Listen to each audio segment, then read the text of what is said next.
بسم اللہ الرحمن الرحیم۔ حضرت عبداللہ بن عمر رضی اللہ تعالیٰ عنہ فرماتے ہیں کہ میں نے کوئی ایسی رات ایسی نہیں گزاری مگر یہ کہ میری وصیت میرے پاس لکھی ہوئی تھی۔ احد کی لڑائی میں حضور اکرم صلی اللہ علیہ وآلہ وسلم نے پوچھا کہ سعد بن ربی رضی اللہ تعالیٰ عنہ کا حال معلوم نہیں ہوا، کیا گزری؟ ایک صحابی کو تلاش کرنے کے لیے بھیجا۔ وہ شہداء کی جماعت میں تلاش کر رہے تھے، آوازیں بھی دے رہے تھے کہ شاید وہ زندہ ہوں۔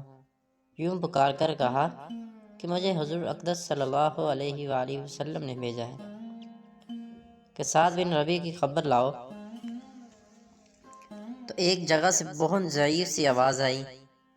یہ اس طرف بڑھے، جا کر دیکھا کہ سعد مقتولین کے درمیان پڑے ہیں اور ایک آدھا سانس باقی ہے۔ جب یہ قریب پہنچے تو سعد رضی اللہ تعالی عنہ نے فرمایا کہ حضور اقدس صلی اللہ علیہ وآلہ وسلم کو میرا سلام عرض کر دینا کہ اللہ تعالیٰ میری جانب سے آپ کو اس سے افضل اور بہتر بدلہ عطا فرمائے جو کسی نبی کو اس کے امتی کی طرف سے بہتر عطا کیا ہو، اور مسلمانوں کو صبر اور پیغام پہنچا دینا کہ اگر کافر حضور اقدس صلی اللہ علیہ وآلہ وسلم تک پہنچ کے اور تم میں سے کوئی ایک آنکھ بھی چمکتی ہوئی رہی، یعنی کہ زندہ رہا، تو اللہ تعالیٰ کے یہاں کوئی عذر بھی تمہارا نہ چلے گا۔ یہ فرمایا اور شہید ہو گئے۔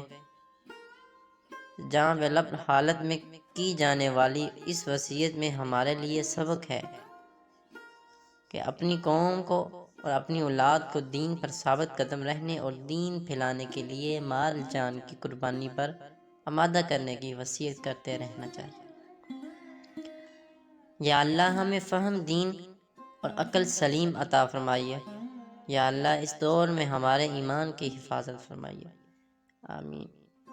ویڈیو اچھی لگے تو پلیز ویڈیو کو لائک، چینل پہ نیو ہے تو پلیز چینل کو سبسکرائب کرتے جائیں۔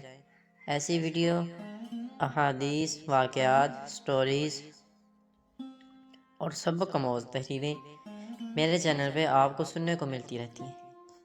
صرف آپ ہی سن کر یا پڑھ کر آگے نہ بڑھیے، دوسروں کو بھی شریک کریں، اس سے ان کے لیے بھی سبق آموز ثابت ہوگی اور آپ صدقہ جاریہ بن جائیں گے۔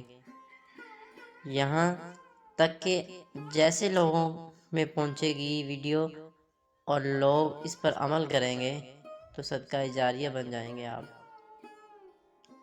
اس سے تو آپ کا کچھ نہیں جائے گا، لیکن میری حوصلہ افزائی ہو جائے گی۔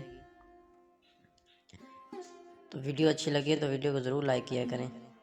تب تک کے لیے اجازت دیں، اپنا بہت سارا خیال رکھیے گا اور مجھے دعاؤں میں یاد رکھیے گا۔ اللہ حافظ۔